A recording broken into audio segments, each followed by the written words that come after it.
Bonjour et bienvenue pour un nouveau Naturo Tuto. Alors aujourd'hui, nous allons apprendre à faire un sirop 3 en 1. Alors 3 en 1, c'est-à-dire un sirop qui va agir sur les maux de toux, sèches ou grasses, sur les allergies saisonnières, donc le rhume des foins, et les affections respiratoires. Donc pour faire un sirop 3 en 1, il va nous falloir quoi? Il va nous falloir du plantain. Alors le plantain, si vous ne savez pas ce que c'est, je vous mets une petite photo. Mais non, pas le fruit. Ben, comment ça, pas le fruit? Tu parles du plantain lancéolé? Ben oui. Ah, pourtant moi j'aime bien les bananes. Bon, on va utiliser le plantain lancéolé, c'est vrai que c'est plus judicieux. Donc, le plantain lancéolé, donc vous avez une petite photo et si vous ne voyez toujours pas ce que c'est, il y a la vidéo de Christophe Deaudy qui est top. Je vous la mets en description. Vous pourrez apprendre à le reconnaître et avoir de plus amples informations. Alors, pour notre sirop, ce qui va nous intéresser, c'est les propriétés suivantes. Donc, en phytothérapie, le plantain est reconnu pour lutter contre les affections respiratoires, c'est-à-dire qu'il a surtout un effet anti-inflammatoire sur les muqueuses respiratoires, ce qui va permettre vraiment de soulager toute toux.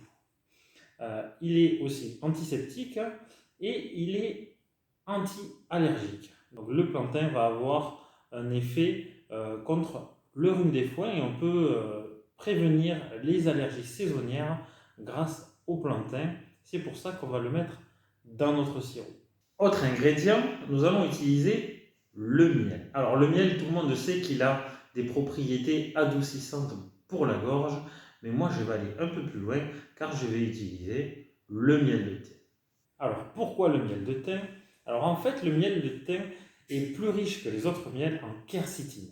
La quercétine est un antioxydant reconnu pour ses effets antispasmodiques. Donc on va avoir une deuxième fois des propriétés qui vont nous permettre de prévenir les allergies saisonnières. Maintenant que vous connaissez les deux ingrédients majeurs, je vous laisse vous en procurer, faire sécher votre plantain dans un endroit frais, bien ventilé et surtout à l'abri de la lumière. Quand je dis frais, c'est-à-dire on va éviter de dépasser les 30 degrés, mais attention, si vous le mettez dans un endroit trop frais, il va avoir du mal à sécher. Donc une fois que vous avez votre plantain séché ou que vous l'avez acheté si vous n'y êtes pas arrivé ou que vous n'en avez pas sous la main, vous pouvez l'acheter en herboristerie. Que vous avez acheté votre miel, qu'on vous en a donné, miel de thym, vous pouvez en trouver dans tous les magasins bio, même au supermarché non bio, vous pourrez trouver du miel de thym bio. Moi personnellement, le mien, je l'ai pris sur Greenwiz. Alors attention, je ne fais pas de la pub, c'est juste là où je l'ai commandé. Donc maintenant, le mieux, c'est que je vous amène en cuisine pour vous apprendre à préparer ce fameux sirop. Voilà, donc là, je viens de mettre à chauffer pour faire une infusion 15 g de plantain dans 250 ml d'eau. Donc le ratio, ça fait 60 g par litre d'eau. On peut faire entre 40 et 60 g, éviter de dépasser les 60 g par litre. Donc on va attendre que ça bout. En attendant, je vais vous dire l'eau que j'ai utilisée. Alors moi j'ai utilisé une eau pour bébé. Parce qu'il faut que l'eau soit peu minéralisée pour mieux prendre les propriétés des plantes. Vous avez les eaux de source aussi qui fonctionnent plutôt bien. Donc on attend que ça bout et on va voir après ce qu'on... Voilà, alors une fois que ça commence à bouillir un petit peu et à bien fumer, on baisse le feu et on va faire réduire 30 minutes. Alors voilà, pendant que c'est en train de réduire, je vous montre un sirop acheté en pharmacie et vous pouvez voir qu'il est à base d'extrait de plantain. Voilà, donc on fait la même chose en fait. Bien réduit pendant 30 minutes, on va passer au filtrage. Alors, pour filtrer, je mets tout simplement mon liquide et mes plantes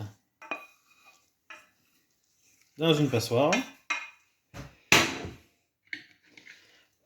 Je compresse bien les plantes pour vraiment tout récupérer, ou du moins ne pas en laisser beaucoup.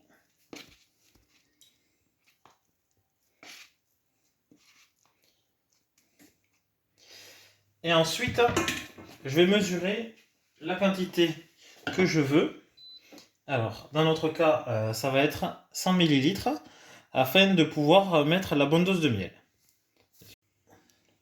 Alors voilà, donc là j'ai 100 ml de liquide final. Alors, je le mets dans un bol et je vais y ajouter le miel. Alors, j'ai préparé 200 g de miel car il nous faut 200 g de miel tous les 100 ml de liquide obtenu afin d'avoir un sirop qui va se conserver dans le temps.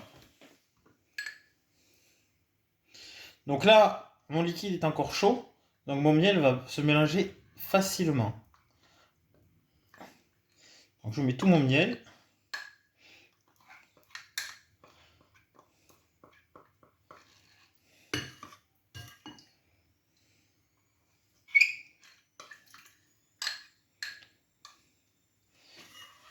Donc je mélange de manière à avoir quelque chose d'homogène. Et une fois que c'est homogène, on pourra le verser dans notre contenant final. Maintenant que vous avez votre sirop, que vous l'avez laissé refroidir, si vous voulez prévenir vos allergies, vous pouvez commencer à prendre 2 cuillères de sirop, une le matin, une le soir, pendant 4 jours pour prévenir les allergies. Si vous avez les maux de gorge, vous pouvez commencer directement, toujours de la même manière, une cuillère le matin, une cuillère le soir. Notre sirop peut se conserver entre 10 et 12 mois si on le conserve au bon endroit. Donc, si vous n'en avez pas besoin dans l'immédiat, vous pourrez toujours l'utiliser à l'automne ou à l'hiver en fonction du besoin. Je vous remercie d'avoir suivi ce tuto sur le sirop et soignez-vous bien et en attendant, je vous dis à bientôt pour un nouveau Naturo Tuto.